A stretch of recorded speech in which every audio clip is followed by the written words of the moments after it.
જે તમારું નામ? મારું નામ મોહમ્મદ રિયાઝ નૂર મોહમ્મદ નાગોરી.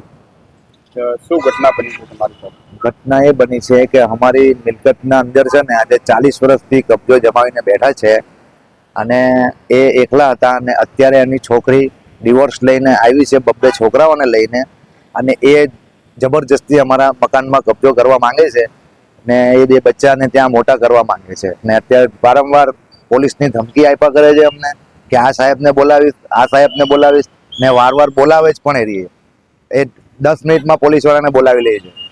કયા વિસ્તારની ઘટના છે? અને આ પોલીસ સ્ટેશન આપણે લાગે લાલગેટ પોલીસ સ્ટેશન અને અમારું લાગે સૈયદપુરા નાગોરીવાડમાં રહેવાનું. કોઈ પોલીસ ચોકીના અધિકારીની અંદર સંડોવણી સામે આવી રહી છે, શું નામ છે અધિકારીનું? કઈ પોલીસ ચોકી? અચ્છા, આપણે લાલગેટ પોલીસ સ્ટેશન અને હરિપુરા પોલીસ ચોકી, જેને રાણી તલાવ પોલીસ ચોકી કહેવામાં આવે છે, અને ત્યાંના અધિકારી છે પીએસઆઈ રવિભાઈ પટેલ કરીને. એ વારંવાર અમને આવી રીતે હેરાનગતિ કરે છે. રમજાન મહિનામાં પણ તમારી સાથે એ લોકોએ કલાકો સુધી બેસાડી? હા, રમજાન મહિનામાં 8 કલાક સુધી બેસાડી રાખેલા અમને, અને રોજો ખોલવા પણ નહીં જવા દે અને નમાઝ પઢવા પણ નહીં જવા દે. તમારે સુરત પોલીસ કમિશનર પાસે શું માંગ?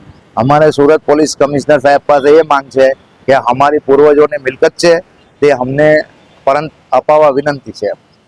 જે મકાન છે એમાં કોઈ ગેરકાયદેસર પ્રવૃત્તિઓ ચાલી રહી છે? હા, ચાલી રહી છે. ગેરકાયદેસર પ્રવૃત્તિઓ ચાલી રહી છે. એના વિડીયો બી અમારી પાસે છે કે એ પાછળની વાડીમાંથી પતરા ઉપરથી ચડીને માણસ ઘર સુધી આવે છે.